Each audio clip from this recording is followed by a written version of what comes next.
The first pet I ever owned was a turtle named Wario. Yeah, Wario. But they were fond memories, good memories, very vivid ones.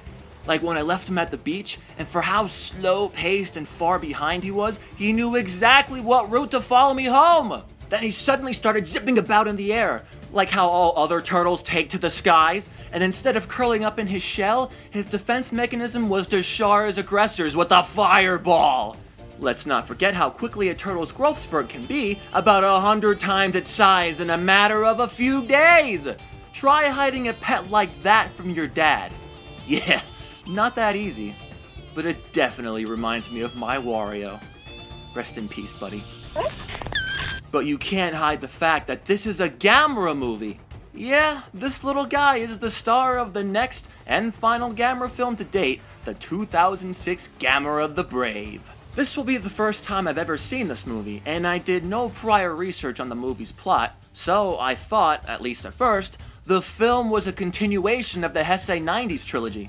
It looks like it picks up right where Gamera 3 left off. He's fighting many Gyaos, but sadly I missed the very beginning where it says it's 1973. Oh, my bad. So basically this film's a reboot that sort of borrows elements from the Heisei trilogy. Regardless, the movie starts off with a bang. Gamera sacrifices himself by self-detonating like an atomic bomb that engulfs all the Gyaos!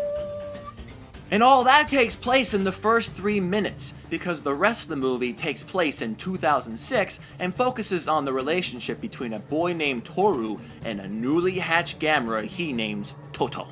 The first and second acts with Toru and Toto's relationship sounds goofy, and to an extent it is, but it's not tongue-in-cheek, it's kinda serious. It's almost like a homage to the child-friendly Gamera of the 60s Showa series, but without those annoying boys who randomly fall in love with Gamera for no logical reason!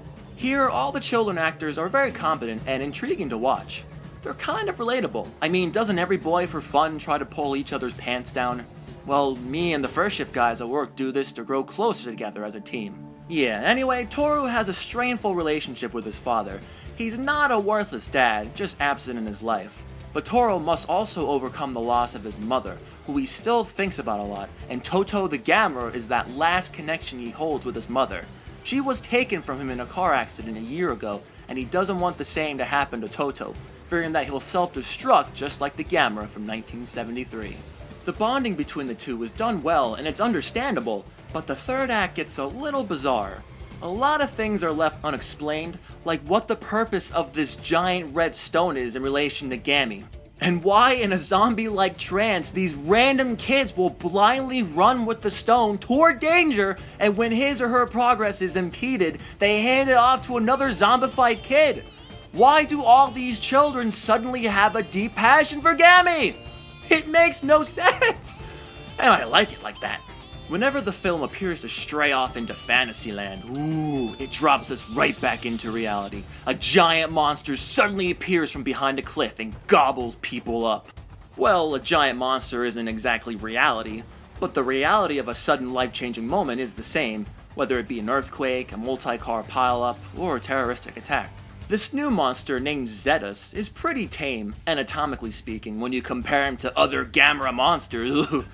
Think of him as a cross between Barugon, Baragon, and Godzilla 1998. Yeah, he definitely looks like him. The special effects in monster fights are great, the practical effects once again excel, and the CGI, green screening, and composite shots still hold up, although I'm sure that'll change in another 10 years. But witnessing a little Gammy duking it out, oh, it's pretty darn cool. Oh! Facial! The monster action is cool, but there's not a lot of it, and there's practically no details provided on what Zetus is or where he came from, or Gammy for that matter. What's his story? But it's not important, as the movie's focus is mostly on Toru and the relationships with Toto and the other human characters. I believe I've said Gamera 3 did the best in developing human characters. I think Gamera the Brave kinda did better. Gamera 3 is still the better crafted movie, don't get me wrong, but its dismal, vengeful, depressing, weird, mind-sharing, absorption, mucus stuff really turned me off. I appreciate it, but I don't think I'd ever watch it again. My feelings are the polar opposite with Gamera the Brave. I can see myself watching this many times in the future. It's got that good blend of the Shao series and the Heisei series. It's not a bad movie. Unlike the Shao series and the Heisei series, this is a standalone film that doesn't have any sequels, and as of right now to date, it is the final Gamera film in the franchise. What a crazy franchise, its tone was all over the place!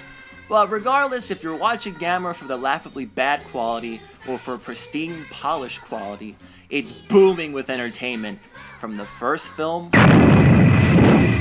all the way to the last.